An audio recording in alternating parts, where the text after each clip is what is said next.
한쪽에선 쉼없이 대형 인쇄가가 돌아가며 책을 만들어내고 있다. 그 안쪽에는 서양의 정치, 경제, 철학, 과학 등 다양한 책들이 무질서하게 쌓여 있다. 중국에서 학교를 다니다 미국에 건너간 송자수는 영어와 중국어에 능숙했고, 이를 기반으로 많은 양의 책을 중국어로 번역했다. 서양의 지식과 기술만이 황폐해진 중국을 다시 세상의 중심으로 만들 수 있다는 일념으로 엄청 많은 양의 번역한 책을 대량으로 인쇄해 책으로 만들었다. 오늘은 중국 근대사의 민중을 깨우고 새로운 혁명을 이루는 기초를 만든 한 지식인의 노력을 이야기하고자 합니다.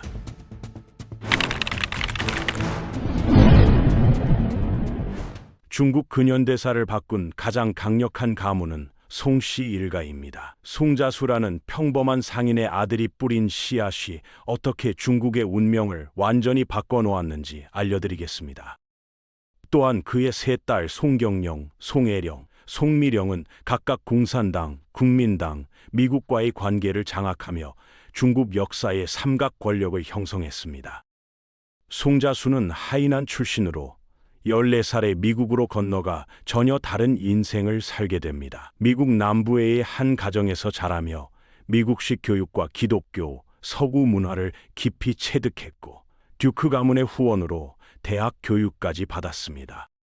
송자수의 특별한 점은 당시 중국인 중에서는 극히 드물게 순수 미국식 감각을 완벽히 내재화했다는 것입니다. 그는 영어를 원어민 수준으로 구사하고 서구의 사고방식을 이해했으며 근대적 지식과 기술의 중요성을 깨달았습니다.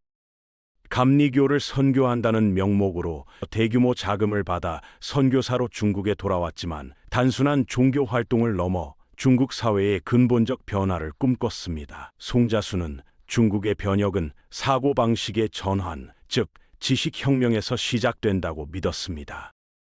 송자수는 미국 감리교 네트워크를 통해 모은 후원금으로 상하이에 대규모 인쇄소를 설립했습니다. 표면적으로는 기독교 전파를 위한 것이었지만 실제로는 중국 근대화의 시작점이 되었습니다. 이 인쇄소의 특별함은 세 가지 측면에서 드러났습니다. 첫째, 최신 기술로 고품질의 출판물을 생산했습니다. 둘째, 서구의 정치, 경제, 철학, 과학 서적을 중국어로 번역해 보급했습니다. 셋째, 지식인과 혁명가들의 네트워크 허브가 되었습니다.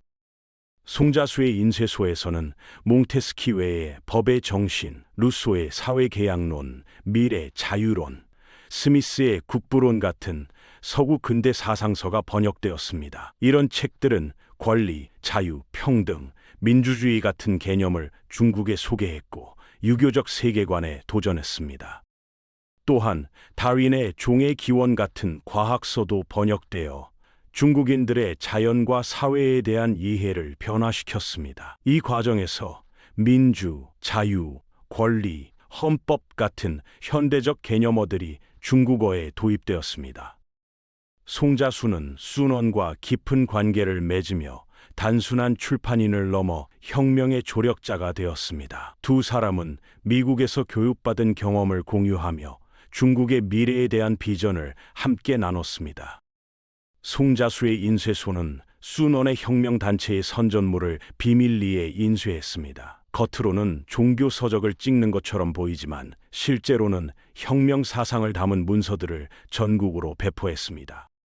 더 중요한 것은 송자수가 순원에게 제공한 지적, 재정적 지원이었습니다. 그는 자신의 네트워크를 통해 순원이 해외 화교사회와 접촉하도록 도왔고 혁명 자금 모금에도 협조했습니다.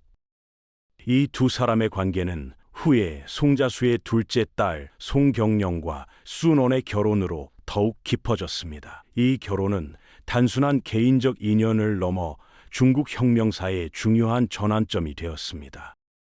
송자수의 또 다른 중요한 유산은 자녀들, 특히 세 딸에 대한 교육 투자였습니다. 그는 당시 중국 사회의 관습을 뒤엎고 딸들에게도 아들과 동등한, 심지어 더 적극적인 교육 기회를 제공했습니다. 세 딸 송애령, 송경령, 송미령은 모두 미국의 명문 웨슬리 여자대학에서 유학했습니다. 이는 당시 중국 여성으로서는 상상하기 어려운 특권이었습니다. 송자수는 자녀 교육에서 세 가지 원칙을 고수했습니다. 첫째, 서구 지식과 중국 전통을 모두 이해하는 이중 문화인으로 키웠습니다. 둘째, 실용 지식뿐 아니라 인문학적 소양도 갖추게 했습니다. 셋째, 중국의 미래에 대한 사명감을 심어주었습니다. 이런 교육은 세 딸 이후에 중국 정치의 중심에서 놀라운 영향력을 행사하는 기반이 되었습니다. 그들은 단순히 높은 지위에 오른 것이 아니라 중국과 서구를 연결하는 문화적 통역사 역할을 했습니다.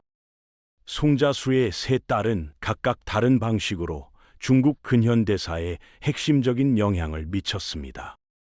송혜령은 중국 금융계 거물과 결혼해 국민당 정부의 경제적 기반을 다지는 역할을 했습니다. 그녀는 특히 미국과 서구 자본이 중국에 유입되는 통로가 되었습니다. 송경령은 순원과 결혼해 중국 혁명의 상징적 인물이 되었습니다. 순원 사후에는 점차 공산당과 가까워졌고 공산당 정권 수립 후에는 신중국의 정통성을 상징하는 역할을 했습니다. 송미령은 장개석과 결혼해 국민당의 퍼스트레이디가 되었습니다. 그녀의 외교적 감각과 서구 문화에 대한 이해는 국민당의 국제 이미지를 형성하는 데 결정적이었습니다.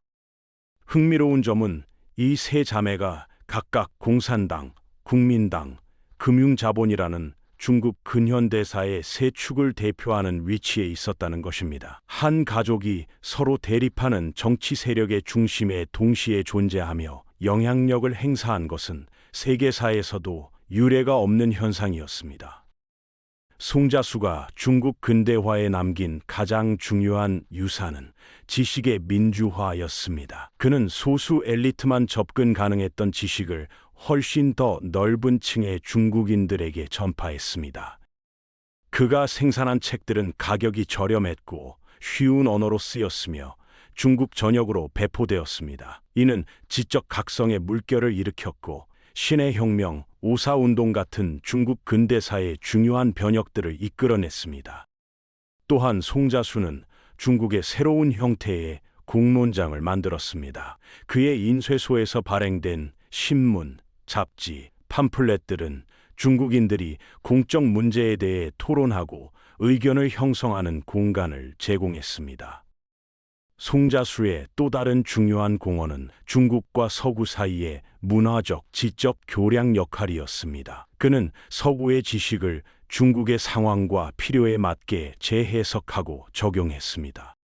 송씨 일가는 동서양 문화 교류의 상징이자 근대화 과정에서 지식과 정보의 힘을 보여주는 사례입니다. 또한 여성의 정치적 영향력에 관한 중요한 선례를 제시했습니다. 특히 주목할 점은 한 가족이 역사의 서로 다른, 심지어 적대적인 측면들과 동시에 연결될 수 있었다는 것입니다. 송씨 일가는 중국 내전의 양측인 공산당과 국민당, 그리고 외부 세력인 미국 모두와 깊은 관계를 맺고 있었습니다.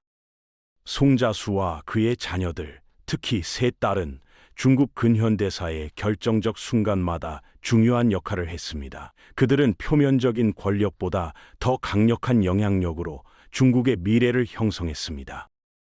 결국 송씨 일가는 권력보다 더 무서운 영향력을 남긴 가문이었습니다. 그들은 지식, 네트워크, 문화적 자본을 통해 중국 근대화의 방향을 이끌었고 오늘날 중국이 세계 2위의 대국이 되기까지 빼놓을 수 없는 역사적 존재입니다.